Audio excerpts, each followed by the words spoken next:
Welcome to the Healing Project podcast. You, me, and we, where personal growth meets relational intelligence. In this space, we are committed to having conversations about loving others well without losing yourself.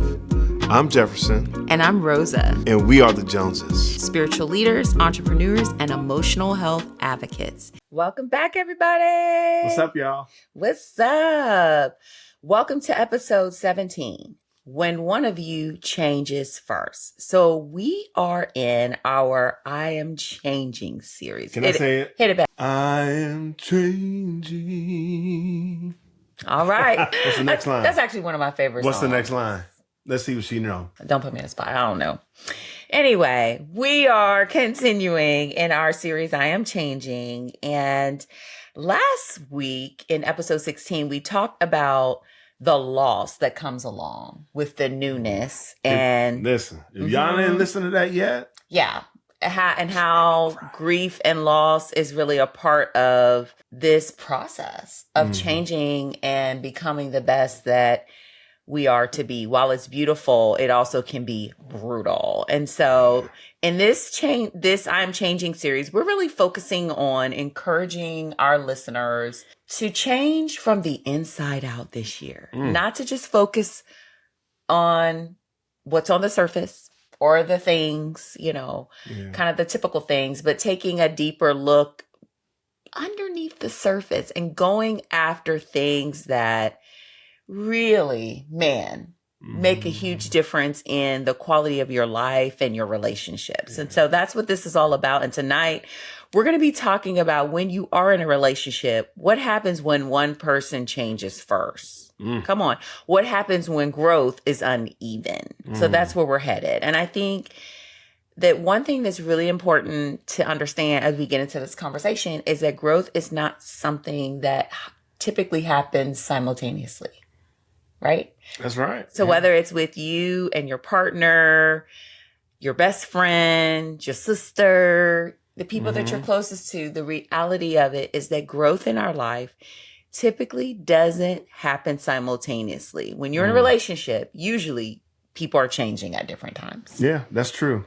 And it makes me think, like when we're going through our process, everybody has their own process. Yeah. Right. And so I just want to, just talk about how this change happens in us, but it happens differently because we all develop differently, right? And so, it's when you're dealing with pain, when you're dealing with, calling or crisis or different life circumstances, each of us, and then all of us, you and people people you're in relationship with, they change differently. They grow differently. And so if that's the case, then people are going to develop at different paces. Absolutely. Right. And so, one partner might feel this urgency while the other is like confused or you might even feel threatened, right? When one person starts to change, then you feel this pressure, you feel this weight like, oh, where this coming from? What's going on? But here's the thing. That even as you change at a different pace than others that you're close to, or someone might be moving faster than you, it doesn't change your value. And I love that point that we're able to, pause and just think about, like, even though that we change at different paces, it doesn't mean that we have different value. And it's important that we hold on to that, because if we allow the different pace of growth, to get in the way, or if we allow ourselves to focus on these different paces of growth, then what will happen is I'll start to compare myself to you, and then that will start to deal with like, oh man, maybe I'm not as good. Yeah. Maybe I don't mean as much. That's right. And how about this? I love that. It's like we have to be careful about the messaging that we have about ourselves and about other people when we're in relationship with people who are changing at different paces. But the other thing that it made me think about when you said the word value is that changing at different paces doesn't change your value, but it also isn't an indicator that you don't have the same values between you all, right? Because I think that's good. Your own worth or the way that we see another person can be something that's challenged, but it also can make you consider whether or not we still have the same values, whether or not we still have the same level of commitments, right? Whether or not we're still committed to the same things. And I would argue that just because somebody is growing at a different pace than you, or you're ahead or behind or whatever, it doesn't mean that you no longer have shared values. It just means that you're developing at different rates, which is a normal and natural human phenomenon. That's good. Right. And this made me think about this too. You said it, but you just moved right by it. The different timing doesn't mean different commitment. That's good. Different timing in how we change and how we develop doesn't mean different commitment. And in today's, not just today's society, just people in general. And you know this, babe, from your research and studies with marriage and couples. Like, I'm over this. I can't do this no more. Yeah. I want out. Yeah. Right. So because you're not growing like me, or because you're not moving as fast as I am, I don't know if I can stay committed to you. Yeah. I mean, that's a real thing. Right. And I think that one of the things that is important for me to say that I'm not saying is, you know what, you may not be have shared values. That might be a part of the problem, or that somebody may not be committed. Right. But that statement and what we're talking about is based on the assumption that in your relationship that there's clear communication and understanding, right? And so sometimes it is an indicator of that. And maybe the person doesn't share your values, or that you all aren't committed at the same level, but that's not something that you paid attention to because you're not having high quality conversations. Whoop. Right. But that's for another That's a whole nother day. Let's not digress. That's a whole nother thing. So babe, can you talk to us a little bit about, like, you know, when these changes happen, and then how do you like deal with like power struggles or even like emotional things or those? Talk to us a little bit about that. Yeah, I mean, I think that's normal and a natural thing that pops up. I know we've experienced some of that when our growth becomes uneven. It can really thrust you in your relationship into a power struggle, or, you know, having some sort of like emotional distance because of the disconnect. And it can be this push and pull where it's like, if we're not careful, just this mentality that I'm changing and you're not. Right? And I like how you did that, like this finger pointing. Come on, I'm changing or you're not. There could also be a tendency, you could be tempted to like preach to someone, right? To become the preacher or the person who's corrector. Well, if you just did this, whatever. Or maybe you withdraw and you could be the one who's ahead, but you withdraw. It's not just for the person who's behind. And, you know, we just have to watch that, because if we get into a space where we develop a superior mindset, then that can create distance as well. Yeah. You know, like emotional distance. And I think so it's important that no matter where you are in the process, if you're the one who's ahead or the one who's behind, it doesn't matter which one you are, but it's so important to maintain a disposition of humility and also patience, no matter what side of the coin you're on, because the reality of it is that our growth in our relationship, whether he's growing faster than me in a season or not, it really should work to help deepen our connection, right? Not to create competition between us, right? And I was really blessed this week by a word that was preached on Sunday about jealousy and how we have to really be careful and watch out about, you know, when jealousy pops up. Now, jealousy is a feeling that is normal and it's natural. Right. It's really just when we kind of look at something or someone and we say, wow, you know, I wish I had that. That's something that I wish I had, or I feel less than because I don't have it, you know, kind of this jealousy, envy thing.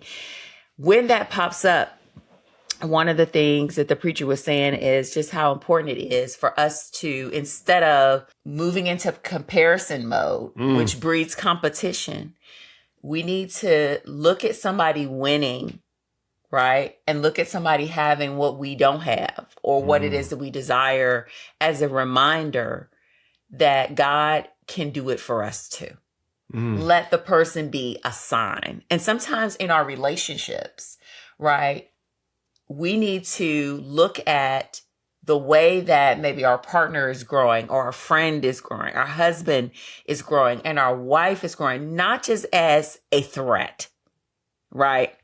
Not just as some threat or some reminder of our insufficiency, but as a sign of what is possible with God. If God can do it for them, if God can empower them to come out, if God can give them the discipline to lose the weight and keep it off, if God can give them the focus to build the business or finish the home project, if God could give them the discipline to save money, right? To be able to pay cash for things and get out of debt. If he can do it for them, then he can do it for me. That's good. Right. And I think that that's important. I think one of the things that has been surprising to me over the years is working with couples, how many couples are actually in competition with one another, which is why their relationship is very difficult. They see each other as competitors and not necessarily teammates. And I think jealousy sometimes or envy can be a big part of that. You can be jealous or envy of people that you even love and care about. If you're not careful, if you're not paying attention to yourself. Like I said, it's natural for it to pop up. But then what are you going to do? What are you going to do about it? That's good. And you made me think about, the birth of Jesus. Yes. Elizabeth and Mary. Mary, yeah. Right? And Elizabeth came, and just real recap, Elizabeth was at an age where she could not have children. She was beyond the childbearing age. Yeah. She was out of that season. But then God said, watch this. And even as PD said, Lord, make me a sign. He made Elizabeth a sign. He did. And made her a sign to be a witness to what God can do. Yes. And it was and Elizabeth carried for 6 months. And then Mary noticed. Yeah. And so that just ties right into. Yeah, it's so beautiful. It made me think about that message that he preached on Sunday. So I got a question for you. Uh-oh. This is a question for you too. Too easy. All right, y'all. Listen up. Knock it out of the park. All right. So how do you usually respond when you feel ahead or behind someone you love? If I feel ahead, typically I am patient. Okay. And gracious to that person. Because I know what it's like to go through something, not know something, and having to grow to develop the skill or to develop the skill or just grow in an area to where I'm, competent or efficient or where I should or need to be for a season. Yeah. If I'm behind, there have been seasons where I kind of get down a little bit. Mm-hmm. Yeah. And nervous. Okay. Or maybe a little anxious. Yeah. And because I'm not where that person is, where the person needs me to be. And it can be in seasons that has been, I think, create some level of disappointment within self. Yeah. Like judging yourself. Like even between us. Yeah. There have been seasons where I wasn't at a place where you needed me to be. I mean, but not how can I say this differently? There have been seasons where I wasn't developed in certain ways that would be most beneficial to you. Right. In different seasons. And so in that has caused within myself a level of disappointment. Yeah. And thank you for sharing that, because that's just a real thing. And I think the reality about growth and transformation, it's not just about where you are and what you're dealing with, but where we are and whether we're growing or not growing. It also has an impact on our relationships, right? And so I think a part of the process too is learning how to be patient with ourselves, Mm-hmm. right? I think we need Yep. to balance being real with ourselves, but also being kind to ourselves. Mm-hmm. Because that, yeah. you're not always going to be able to meet someone else's expectations, right? Or meet somebody exactly where they are. Mm-hmm. Your ability to do that is actually contingent upon where you are. That's good. Right. Yeah. And I think that's okay. And I think that's the thing that makes it tough, because you do have to be kind to yourself. You need to be real with yourself, and you need to be kind with yourself. But then hopefully, if you're in a healthy relationship, you are connected with someone who you can talk with about where it is you are and how you're doing. And that person can also extend grace to you. And it made me think too that in those different seasons, there have been times where I wouldn't be kind to myself, and that caused criticism to come in. And when we don't learn to be kind to ourselves at different points, the criticism will cripple us from moving forward. Absolutely. Absolutely. So over time, I've learned to, like, okay, that is what it is. I can't change that. Right. So what can I do differently now? Yeah. With where I'm going, because my energy is needed. That's right. For my development now. Right. Because if we just shut down. Listen. Y'all hear that? If we just shut down. Your energy, your focus is needed now. You can't change the past. That's right. But you need that focus now for what you're supposed to be doing, and so you can grow, so you can move forward. That's right. That's awesome. So yeah, I wanted you to talk a little bit about, okay, because I think you set us up for this part of the discussion, because I think you're right. There's always opportunity when you're in a relationship for people to be in different places. And you were talking about how tough it can be for you, more so if you're behind, with maybe blaming yourself or shaming yourself or feeling pressured or getting anxious. Right. So I think that there's a way.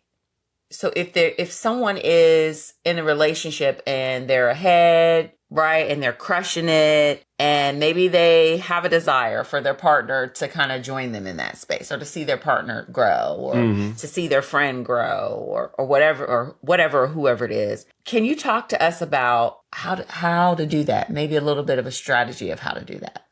Like if one person is behind, I think there are two words that I want everyone to put in their head. And that's invitation and pressure. Right? Invitation says, it made me think about Jesus. Okay. And the disciples. He says, come with me. All right? But pressure says, you need to catch up. Now, I'm not saying that Jesus never put pressure on the disciples, but what I'm saying is he had a way. That's right. He had a skill.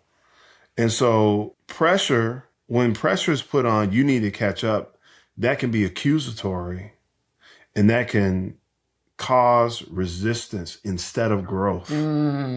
Because you're putting the light on the spaces of deficiency or error in a person, right, or where they're in neglect. So what needs to happen though is that if you're the one that's growing and you're the one that's ahead, it's learning the art of influence. Yeah. Of being an influencer. Oh, that's good. Right? Great leaders are influencers. That's right. So how do you lead by example? How do you model in a way that you're showing consistency in what you're doing and not control? Right? And I think this is the one, if you're a person who struggles with control and needing to kind of tell God what to do, is giving room for God to work in others on his timetable. Come on. And not yours. That's good. Right? And in that, there is you have to have a desire. Within you got to be able to say, God, I trust you with this, and I'm giving this over to you, right? Because that person's ability to change and shift is really up to God and that person's desire. That's right. To change. Come on. Right? And I think we can inspire people to grow and to change without, insisting that it be done. Absolutely. And so I think our approach, and you mentioned humility a little while ago, right? And taking that posture of humility and kindness as well. So that's my 2 cents. That's good. And so I'm going to ask you a question. Okay. Yeah. Have you ever felt pushed instead of invited to change? Have I ever felt pushed instead of invited to change? I think maybe in superficial ways, right? I think it's funny because I'm the type of person who is so like self-directed and focused that I really can't even think about a time where I felt like somebody was pushing me to change in a way that was non-superficial. Okay. Just because I'm like hyper growth oriented. Yeah, you are. Right? So, yeah, nobody even gets an opportunity to try to motivate, to push me to change. Like, I'm all about change. Eat it for breakfast. I'm trying to get her to change something. But push. Oh, okay. Push. Superficial things, I would say yes. Okay. Like, superficial things. Okay. Like, I would say that. Like, you potentially wanted me to watch certain types of movies or something. I'm not going to say anything inappropriate. Right? Or I remember, when I was like a young adult and I was like talking to this guy, he really wanted me to like change my hair or change the way that I dress. And I was like, no, sir, I don't think so. You got the wrong one. This is not that. I am not her. I don't know who. Can I do the voice? No. Don't do that. That's disrespectful. Don't do that. So no, I don't have a lot of experience with feeling pushed to change instead of being invited. And I'm also the type of person too that if I am in an environment where there is potentially pressure for people to be like shifting and morphing into something that doesn't feel appropriate or authentic for me, I'll leave. I'll excuse myself. Like, I'm not doing that. So I'm, pretty protective, in regards to the way that I see myself and how I show up and who and what I'm aligned with. But what I can say, probably for me, I'm more on the flip side of it. I probably would be the one more likely to be pushing someone to change. Like, let's be honest about this. Oh my gosh. And it's not a good thing, right? So I think it's something that I've worked on because a part of, I think we were talking about it at dinner the other day with the boys, or maybe it was like after the Sunday sermon. The question was something like, what is it about you that kind of like is unique about you and kind of like who you are? Oh, what are you called to do and why are you here? It was something like that, right? Or what is it that stands out for you the most or what I'm just rambling because I'm trying to figure, I know what it was. So the question that we had at dinner the other night with the boys was, what is it that you want people to know about you? Or what type of impact do you want to leave on people? And the impact that I share that I want to leave on people is that I want to inspire people to grow and to change. Okay. And so I'm not saying this trying to like put on or anything like that, but it is literally a part of why I breathe and how God has wired and created me is to inspire people to grow and to change. She a pusher. Right. And so because of that, I do have a lot of experience with actually trying to inspire people to grow and to change. And there were times and seasons where, as I was maturing, didn't realize that maybe I was pushing someone too hard, or maybe I was pressuring and instead of inviting. Now I do know how to invite. I would say maybe like 12, 15 years ago, I was probably doing a lot of pressuring, not all pressuring, but some instances where I think I was still in the pressuring mode. And I think that when people are pressured, doesn't matter if you're pressuring or you're being pressured, a lot of what it feels like is anxiety. Because pressuring people is about control. It really is. It is not having the patience to allow God to do what only he can do. Come on. His timing. In his timing. His way. Right. Sometimes it is pride with you thinking that you know what's better or best for people. Sometimes it's impatience, right? Yes. And so I think there are a lot of reasons why that happens. But yeah, I think I'm not one to be pushed. I'm typically the pusher. And so it's something that I kind of have to watch out for. I'm sure I've pushed you a couple of times. Y'all pray for me. Here and there, trying to push you to change. God help us. Y'all pray for me. Yeah. No, it's all good. All right. So let's talk a little bit about just the couple's angle. Like, how do we put this together for a relationship? So let me ask you this. Have you ever felt ahead or behind in our relationship? Never. Okay. We just been smooth sailing all the way through. Growing Glory together. to God. Glory to God. I'm blessed and highly favored of the Lord. Yes, I have felt ahead. No, I don't think like ahead. Maybe behind in some ways. Okay. Yeah. And what did that feel like? Like, give an example, because we need to have real conversation here. And, just with whatever you're comfortable with. The time where maybe you said behind. I think in developing, or I guess in the skill of creating and establishing organizations. Okay. So, like for me, doing the work of establishing an organization or getting things together to get something up and moving and going. Yeah. Me doing that on the ministry side, while simultaneously while you're doing that on the counseling, entrepreneurial side. So I felt a difference there. Yeah. Yeah. And how to make me feel, maybe a little down at times. Mm-hmm. Again, that self, disappointment. But yeah, maybe. Yeah. Okay. Yeah. And what was your biggest fear during that time? I think my biggest fear was just not being able to, I don't want to say make you happy, or I guess maybe my biggest fear was you being like frustrated, or you being like, even like, again, that disappointment, those things, feeling certain types of ways towards me. Yeah. But then also, I think part of it too is not that I was looking for like this affirmation, but we, in the things that we do just as people, we want to do things that impact people in a right way. Mm-hmm. So it is like the fear of like negatively impacting the people I'm connected to.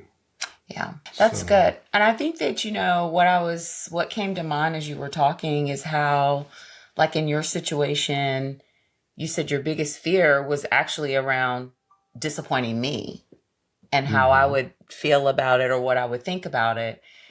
And on some levels, I think that's about, it's like, well, what would have happened, right? If I was disappointed, then what, right? I just would have been disappointed. And so I think that even if we're in a place where we're feeling behind, I think we have to be honest with ourselves and we have to be kind, but we also have to entrust. Like, if you're worried about how somebody else is going to feel, are you more focused on managing their emotions or getting their approval? Like, you also have to remember that God is also big enough to support them and to meet them where they are, regardless to how they feel. Right. And so even the motivating factor to kind of help propel us into growth, I don't think that being afraid of hurting someone's feelings is the right motivator.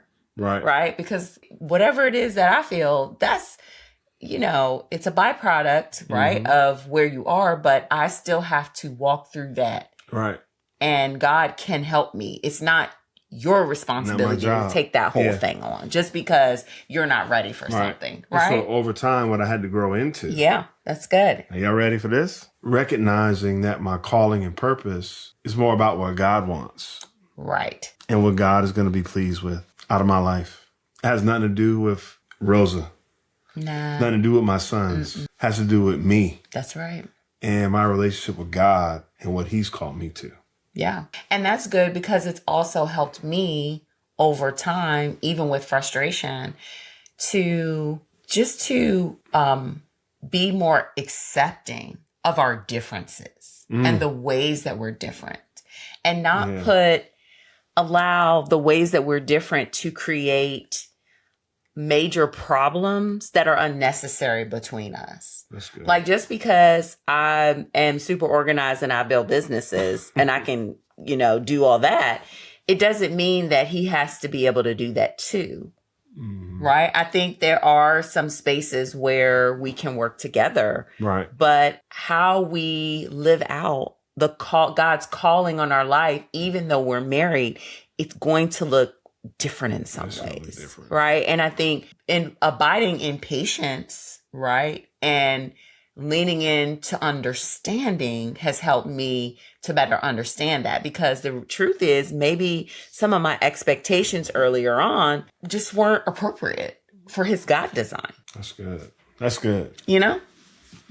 That's good. What about you? I think within the context of our relationship, I mean, they probably already figured out. I usually feel like I'm ahead just because we move at different paces. You're a person who you move slower. You are much more people oriented than I am. I'm a combination of task and people, so I move really fast. I typically end up feeling ahead. And what can it feel like? Sometimes it can feel frustrating. Yeah. But not always, because I also, as I've grown and matured, being ahead doesn't always feel frustrating, because I also, as I'm maturing and as I grow, I also realize that we're not always supposed to be in the same place. Just like I just said, everything that I'm called to do and the ways that I'm growing are not for him. And everything that he's called to do and the ways that he is growing is not for me. Right. And come on. If a couple cannot figure that out, come on, talk about it. You are going to have a miserable relationship, and you will live with this distorted view that everything that she is, I have to be. That's right. And everything that I am, she has to be. And what will happen is you'll end up demonizing God's design. Come on. Of your spouse, and you're going to miss out on. And what happens is, and you know about this, you'll be in situations where it's called the law of the lid. Yeah. And if you have a husband or a wife who has this thinking, then what'll happen is you'll be under this lid when God has so much more beyond the lid that has been set in the house. Right. Listen, come on. If I relegated myself to only go as far in business as his understanding, focus, and organization would allow, I would not be able to live out God's calling for my life. And that has nothing to do with submission. Oh, right?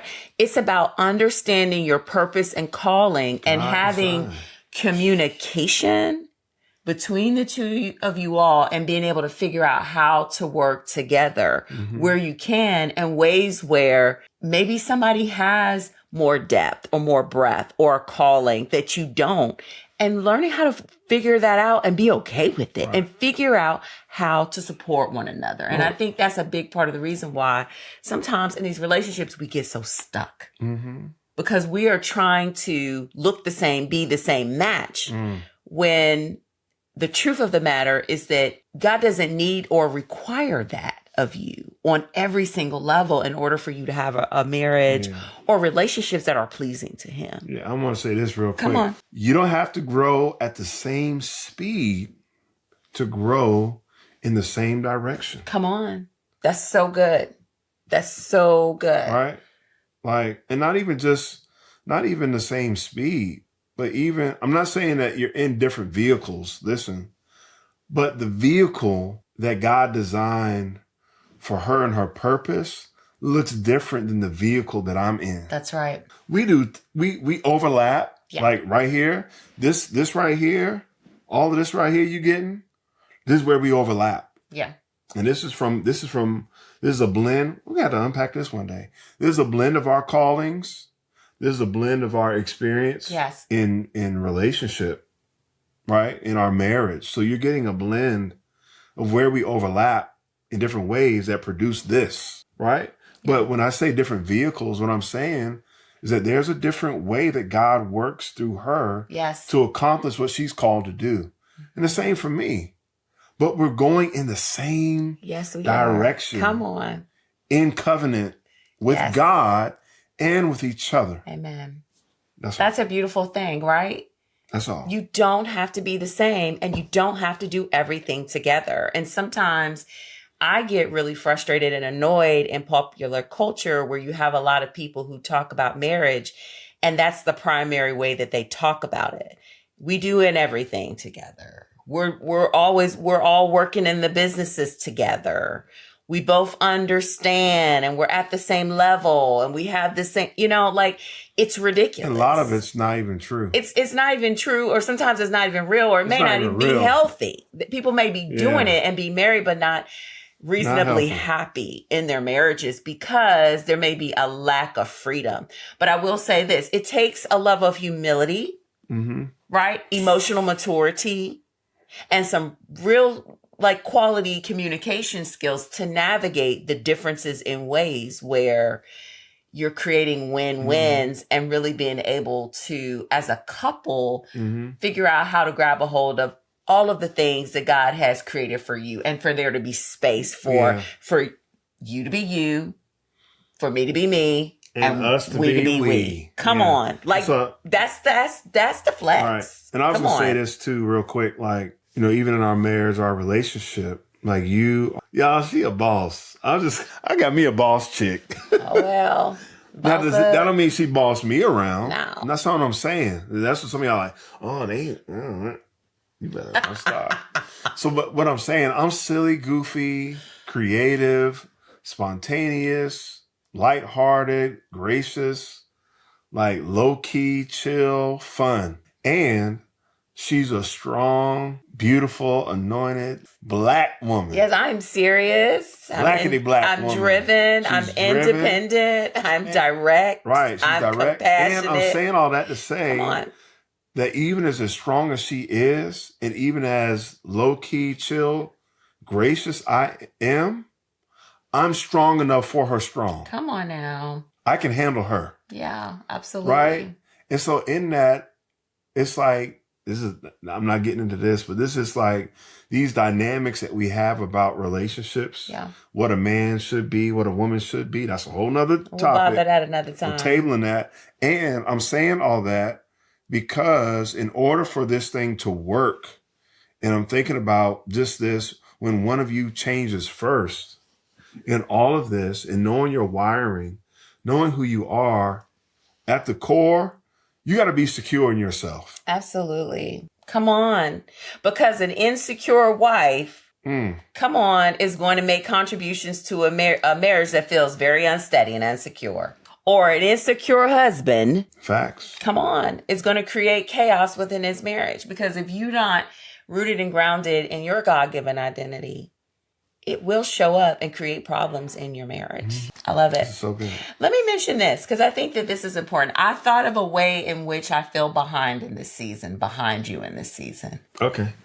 So I think in this season, one of the ways that I feel behind, and this is new because we've kind of shifted, we've switched, is socially. Because we live in a new place, and I think because of the job that you took on when you we initially moved out here for the first couple of years, and then the role that you're serving in now, have developed a really vibrant community of friends. Yeah. And so on a social level, you are really flourishing and you've got that down pat, right? And that, me on the other hand, that is definitely not the case. It is because I work exclusively from home. It is definitely taking me more time to create those social connections in the network. And that's really strange because we lived in a community for 20 years and we both had really great connections all over the place. And I'll say though, but locally, you had the upper hand. I did, for sure, where we were before. And I think here, it's you have the upper hand. It flipped. It totally flips. Because, I don't really have no friends like that here. Not many. I'm getting to know people. So I have more acquaintances. And I have family. So I do get to spend a lot of time with my family. But that is a difference, right? And sometimes that is, how does that make me feel? I I think sad a little for myself because I really value relationships and friendships. Yeah. And it's just taking more time than I thought to kind of develop the types of relationships that I would like to have in this area. You know, so yeah, that's something I thought about. I just wanted to share that. Oh, yes. So let me ask you this: she's so cute, y'all. Okay. In the season where maybe you were talking about the season where you felt behind in regards to like business and focus and all that stuff, what did you need? Because I think that's so important for people to hear, right? Not just like where you were, but what is it that you needed? A therapist. Probably. Other than that, you did need a therapist, but you wouldn't listen to me. So anyway. She go co-signing. Y'all hear this? Did y'all ask her to co-sign? I'm gonna tell y'all how many years it took me to influence him to go to therapy. Let me answer the question. Okay, go ahead. It was a while, y'all. It was a long while. Almost said something. I'll say that offline. That was really be real petty. Okay, go ahead. Answer the question.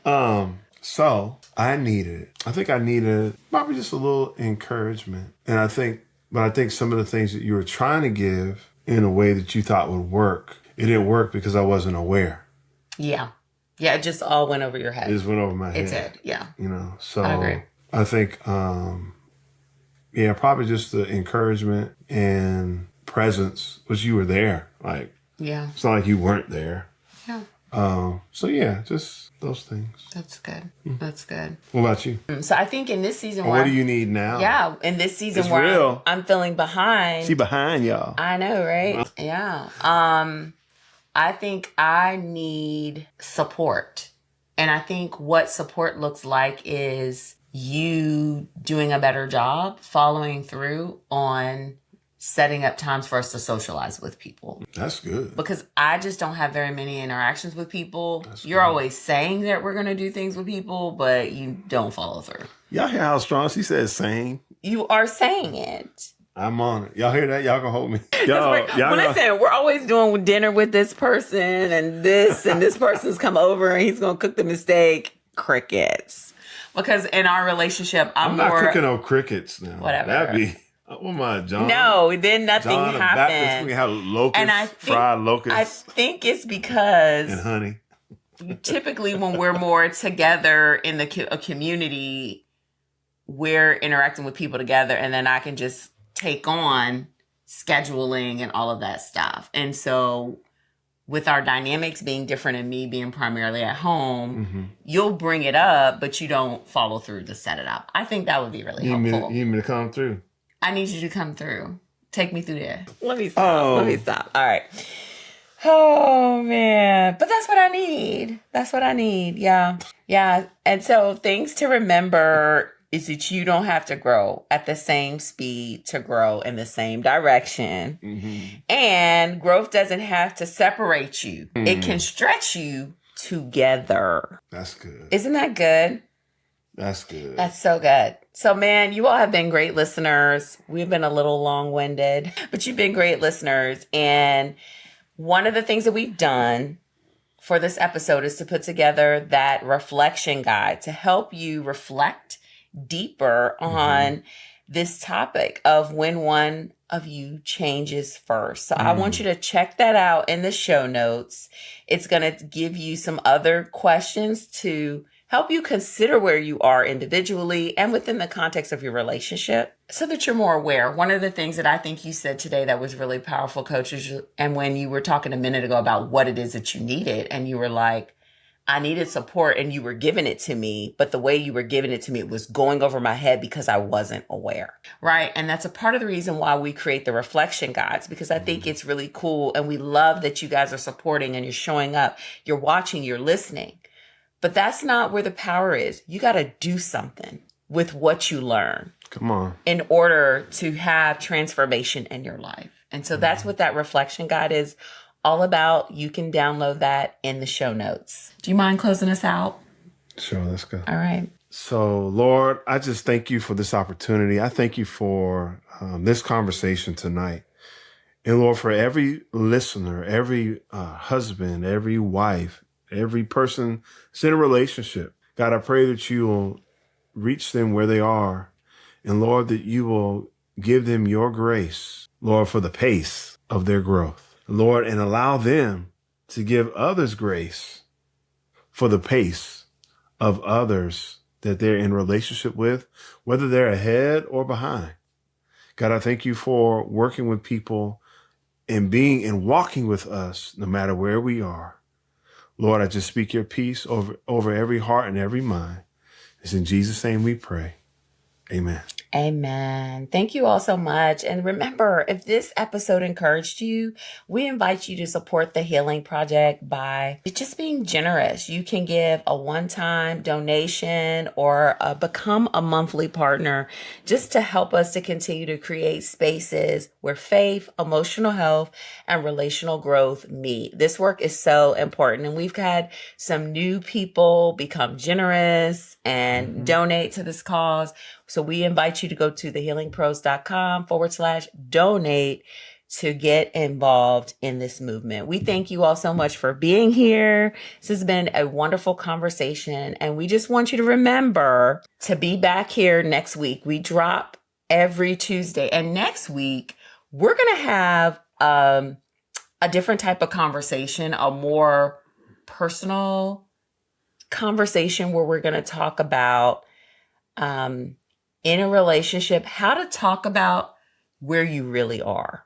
Because I think that this is great when one person changes first and all of that. But we're going to get into some nitty gritty about how we have learned to talk more openly and honestly about where we are and to share that with one another. Rich. Right. In ways that are appropriate. So vulnerability. Come on. You want to make sure that you're following us on all the platforms, YouTube, Spotify, Apple Music, anywhere you can listen. We'll look forward to seeing you right back here for that episode next time. And until then, remember, you can love others well without losing yourself. We'll see you next time. Bye, y'all. Bye, everybody. This podcast will help you better understand God's purpose for your life and your relationships. Through deep conversations, storytelling, and real-world solutions will inspire you to live, love, and lead from a place of healing. Visit www.thehealingpros.com and follow us on all social media platforms at The Healing Pros. While we hope you enjoy this podcast, all information shared is for educational purposes only and is not a substitute for a relationship with a professional counselor, coach, or clergy member.